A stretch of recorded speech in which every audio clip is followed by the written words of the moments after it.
High guys, আমি Sanchali. Welcome back to my channel. কেমন আছো সবাই? আশা করি সবাই খুব ভালো আছো, সুস্থ আছো। তো নিয়ে চলে এসেছি একটা নতুন ভিডিও নিয়ে।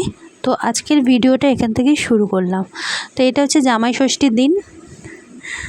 তো আমার বাবা দুই জামাইকেই নিমন্ত্রণ করেছিল। তো এটা আমার হচ্ছে জামাইবাবু। আর এখানে সব কন্টেনারগুলো রাখা হয়েছে। অ্যাকচুয়ালি আমাদের রাতে আয়োজন ছিল, তো রাতে আর কিছু রান্না বাড়া করিনি, সবটাই এসেছিলো একদম পার্সেল, দোকান থেকে অর্ডার করে দেওয়া হয়েছিল, তো ওখান থেকেই এসেছিলো। তো আমার বাবা যেহেতু বিরিয়ানি খায় না, তাই ওনার জন্য নেওয়া হয়েছিল মোগলাই। আর বাবা ওটা খেতে খুব ভালোবাসে, মোগলাই পরোটা খেতে, এই আর কি। আর এটা হচ্ছে আমার দিদি, আর মাঝখানে বসে আছে আমার বোনপো, ওর নাম হচ্ছে চন্দন। আর এটা হচ্ছে জামাইবাবু আমার।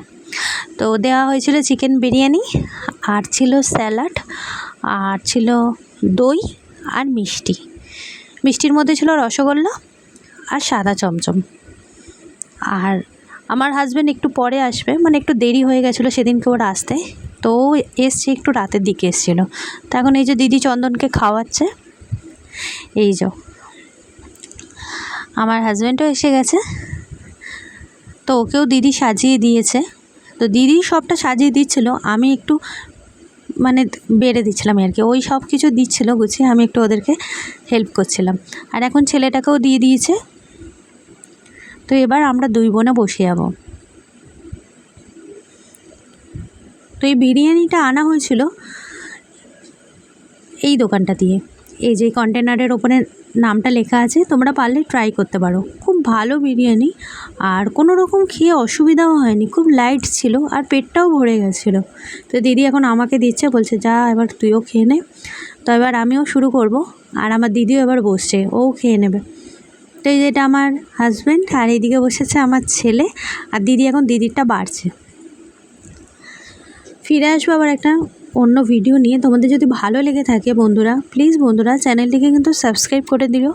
ভালো লাগলে লাইক করো, কমেন্ট সেকশানে জানিও যে তোমাদের আমার ভিডিও কেমন লাগে তোমাদের, আর শেয়ার করো।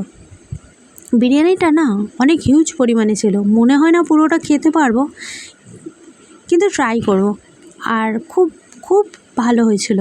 আলুটা, মাংসটা খুব লাইট পরিমাণে ছিল, টেস্টিও হয়েছিল। তাই খেতে খেতে বলছিলাম যে বিরিয়ানিটা কিন্তু খুব ভালো জায়গা থেকেই এনেছিস। আর এতটাই সেদিন গরম পড়েছিল যে বলার কথা নেই। আর তার মধ্যে এই রাতের বেলা বিরিয়ানি খাওয়া হচ্ছিল। আর এটা হচ্ছে আমার এই যে পাশ থেকে একজন দিয়ে দিল, বললে আবার খেয়ে নাও। ঠিক আছে, ফিরে আসবো আবার অন্য ভিডিও নিয়ে, সাবস্ক্রাইব করতে থেকো।